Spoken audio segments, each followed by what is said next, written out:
आज आपण पाहणार आहोत चंद्रगुप्त मौर्य यांचा साम्राज्य विस्तार। अगोदर आपण काय बघितलं की मौर्य साम्राज्याची साधने नेमकी काय होती, म्हणजे लिखित साधनं काय होती।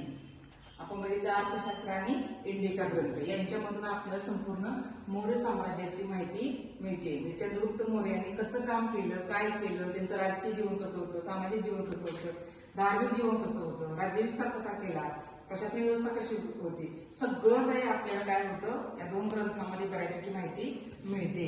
आता आपण म्हणत की साम्राज्य विस्तार कसा केला, म्हणजे चंद्रगुप्त मौर्यांना कसं मगधाचं राज्य मिळालं, कसा तो मगधाचा राजा झाला हे आपण पाहणार आहोत। तर त्याला कुठल्याही घराण्याचा वारसा नव्हता, म्हणजे तो कुठल्याही राजाचा मुलगा नव्हता। मतभेद आहे की तो कुठे जन्मला, कसा झाला याविषयी प्रचंडपणे इतिहासकारांच्या मध्ये मतभेद आहेत।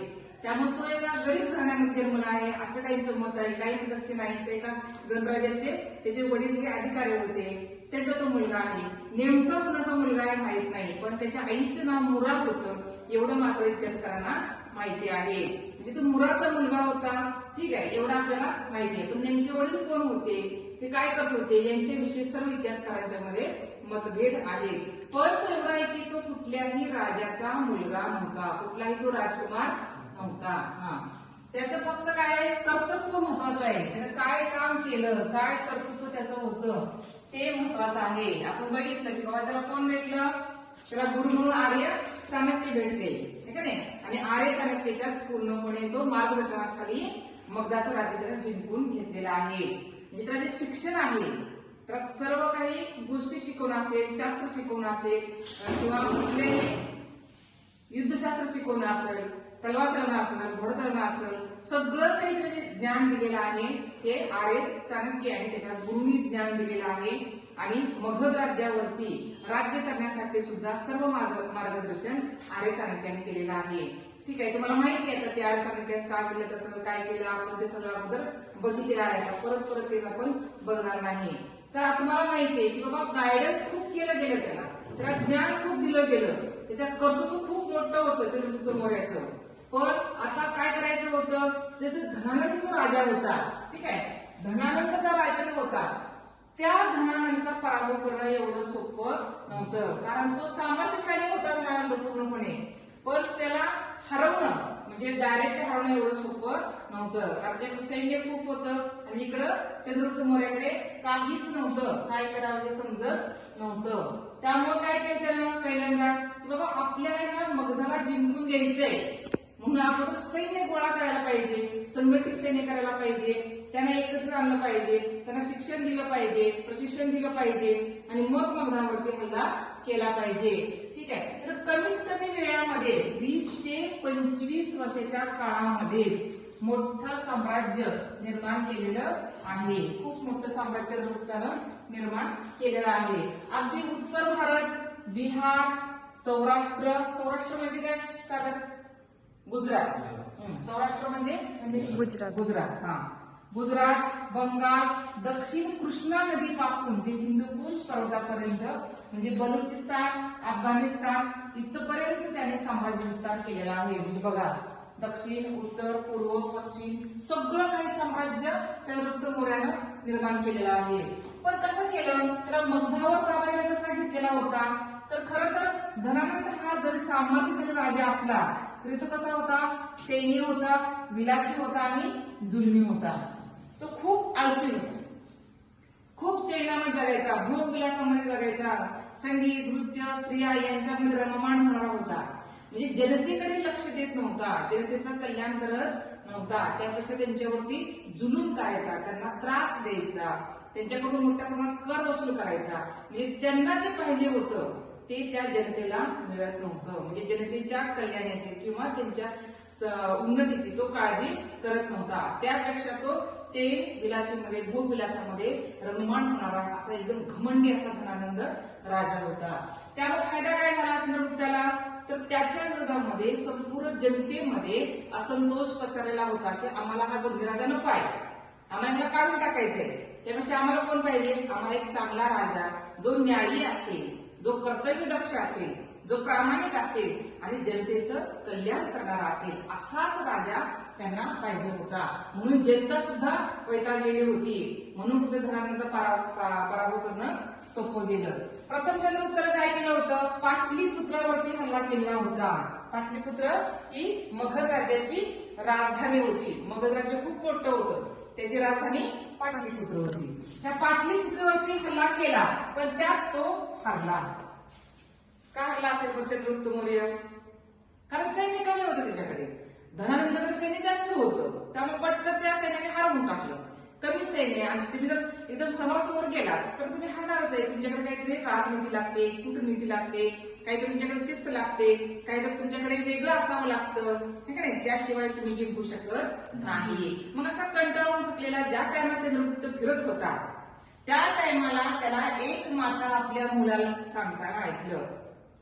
म्हणजे एक माता जेवत असताना मुलाला सांगत होती की बाळा, तू जेवताना मधला भाग न खाता कडेकडेने खावे. म्हणजे असं ताट ठेवलेलं आहे, मध्ये भात आहे ताटामध्ये, आणि जर तुम्ही डायरेक्टली जर गरम गरम जर भात असेल, त्या भातामध्ये तुम्ही हात घातला, एकदम मध्यभागी जर खायला लागला तर काय होतं? तुमच्या हाताला, बोटाला चटके बसतात, ठीक आहे. गरम गरम चटके बसतात. त्यामुळे काय करायला लागणार? अगोदर जरा कडकडनं खायला पाहिजे, मग मधला भाग हळूहळू थंड होतो, मग खायला पाहिजे. ही एक माता आपल्या मुलाला सांगत होती. आणि हे कुणी ऐकलं? चंद्रगुप्तानं ऐकलं. तेव्हा त्याला लक्षात आलं, त्यातून त्यानं बोध घेतला. त्याला लक्षात आलं, त्याला कळलं की आपण पण चुकीचं काम करतोय. आपण डायरेक्ट काय करतोय? पाटलीपुत्रावरती म्हणजे राजधानीवरती आक्रमण करतोय. हे कुत्र आपलं चुकतं. आपण असं डायरेक्ट एकदम तुम्ही जर पाटलीपुत्रावर आक्रमण केलं तर तुम्ही हारणारच आहात. त्यापेक्षा धनानंदचं जे काही राज्य आहे त्याच्या कडेकडेचा आधी प्रदेश पूर्णपणे जिंकून घेतला पाहिजे आणि मग केंद्रस्थानी म्हणजे पाटलीपुत्रावरती तुम्हाला आक्रमण करावं लागणार आहे. हे त्याला एक छोट्याशा गोष्टीवरून चंद्रगुप्त मौर्याला समजलं आणि त्याने त्याच पद्धतीने काय केलं की अगोदर जवळपासची जी काही राज्य आहेत कडकडेची ती जिंकून घेतली. त्यामुळे काय झालं? सैन्य संख्या त्यांची पूर्णपणे वाढलेली होती, नाही का नाही. आणि चांगलं सैन्य आलं, सैन्यामध्ये शिस्त आली आणि सैन्य संख्या वाढल्यामुळं मग तो आणि हळूहळू धनानंदचं जे काही राज्य होतं, सामर्थ्य होतं, ते कमी होत गेलं. आणि त्यामुळे डायरेक्ट तो धनानंद आक्रमण करू शकला आणि संपूर्ण मगध राज्य जिंकू शकला आणि धनानंदला गादीवरती काढून टाकलं, त्याला मारण्यात आलं पूर्णपणे, ठीक आहे. तर इथं काय झालेलं आहे की चंद्रगुप्त हा त्याचं सैन्य आणि कूटनीतीमुळे जिंकलेला आहे. इसवी सन पूर्व 321 मध्ये तो मगधाचा राजा झाला. ही तारीख लक्षात ठेवा, इसवी सन पूर्व 321. 321 मध्ये तो मगधाचा राजा झालेला आहे. इसवी सन पूर्व अत्यंत महत्वाचा आहे. आता तो राजा झालेला आहे, पण तुम्हाला माहिती त्याच्या अगोदरच काही काळ अगोदर अलेक्झांडर हा भारतावरती आक्रमण करायला आलेला होता. पण त्याच्या सैन्यामध्ये खूप महामारी पसरली किंवा तो पुढे जाऊ शकला नाही सैन्य, म्हणून तो वापस गेला आणि वापस जाताना तो मध्येच मृत्यू पावला. त्यामुळे त्याचे जे काही 7 अधिकारी होते त्या 7 अधिकाऱ्यानं अलेक्झांडरचं किंवा सिकंदरचं सगळं राज्य वाटून घेतलेलं होतं. त्यातलाच एक अधिकारी कोण होता? Seleucus Nicator. बघा, हा कोण आहे? सेल्युकस निकेटर अलेक्झांडरचा एक अधिकारी आहे, त्याचा पुढचा वारस आहे. त्याच्याकडे गजनी आणि सिंध हे 2 प्रदेश त्याच्याकडे आलेला होता. म्हणजे गजनी सिंध हा जो आता आपल्या वायव्य भारताकडे म्हणजे पाकिस्तानच्या जवळ, पाकिस्तानमध्ये सगळा भाग गेलेला आहे, तर तिथला जो भाग आहे ना तो भाग त्या सेल्युकस निकेटरला मिळालेला होता. आणि त्या भागावरती तो राज्य करायला गेल्यानंतर त्याच्या जवळ काय होतं? पंजाब होतं. आणि पंजाब हा कोणाचा प्रदेश होता? पूर्णपणे त्यावेळेस चंद्रगुप्त मौर्याचा होता. त्यामुळे इकडे काय व्हायला लागलं? एक तर इकडे सेल्युकस निकेटर आणि तिकडे चंद्रगुप्त मौर्य यांच्या सैन्यामध्ये संघर्ष सुरू झाला. यातूनच दोघांची लढाई झाली. यातूनच दोघांची म्हणजे कुणाची? सेल्युकस निकेटर आणि चंद्रगुप्त मौर्य यांच्यामध्ये लढाई झाली आणि त्यामध्ये पूर्णपणे चंद्रगुप्त मौर्य जिंकला आणि सेल्युकस निकेटरचा पराभव झाला. पराभव झाल्यानंतर दोघांच्या मध्ये तह झाला. दोघांच्या मध्ये काय झाला? तह झाला. त्यामध्ये काय ठरलं की सेल्युकसने काबूल, कंदहार, हिरात, अफगाणिस्तान, मक्रान, बलुचिस्तान हे सगळं काही चंद्रगुप्ताला द्यायचंय. लक्षात घ्या. आता हे पाकिस्तानमध्ये भाग गेलेला आहे, हे बलुचिस्तान वगैरे, अफगाणिस्तान वेगळं आहे, ठीक आहे. म्हणजे सेल्युकस निकेटरने काय सांगितलं? काबूल, कंदहार, हिरात, अफगाणिस्तान, मक्रान आणि बलुचिस्तान हे सगळं काही प्रदेश आहेत ते सेल्युकस निकेटरनं चंद्रगुप्त मौर्याला देणे असं तहामध्ये सांगितलं. दुसरं, सेल्युकस निकेटरने आपली मुलगी हेलन, नाव लक्षात ठेवायचंय, हेलन हेलन. तर शिलिपस निकेटरने आपली मुलगी हेलन हिचा सुद्धा विवाह चंद्रगुप्त मौर्याशी करून दिला.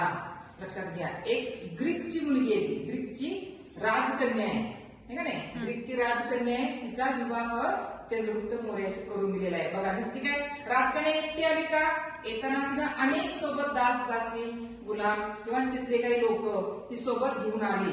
म्हणजे एक ग्रीकची राजकन्या भारतामध्ये येऊन चंद्रगुप्त मौर्याशी विवाह करून येतेच राहते. हे खूप मोठं महत्व त्या काळामध्ये आहे. लक्षात घ्या, आपण इसवी सन पूर्व 321 मधल्या घटना पाहतोय. इसवी सन पूर्व म्हणजे जवळजवळ 2500 वर्षापूर्वीचा आपण इतिहास पाहतो. हे लक्षात घ्यायचे तुम्ही. ठीक आहे, म्हणजे हेलन ही चंद्रगुप्त मौर्याकडे आली, विवाह करून ती आली. तिसरं काय, चंद्रगुप्ताच्या दरबारात सेल्युकसचा वकील म्हणून मॅगिस्थेनची नियुक्ती केली. आपण बघितले की मॅगिस्थेनचा कुठला ग्रंथ लिहिलाय, इंडिका. कुठला लिहिलाय ग्रंथ, इंडिका. इंडिका हे लक्षात घ्या, आपण हे अगोदर बघितले साधनामध्ये.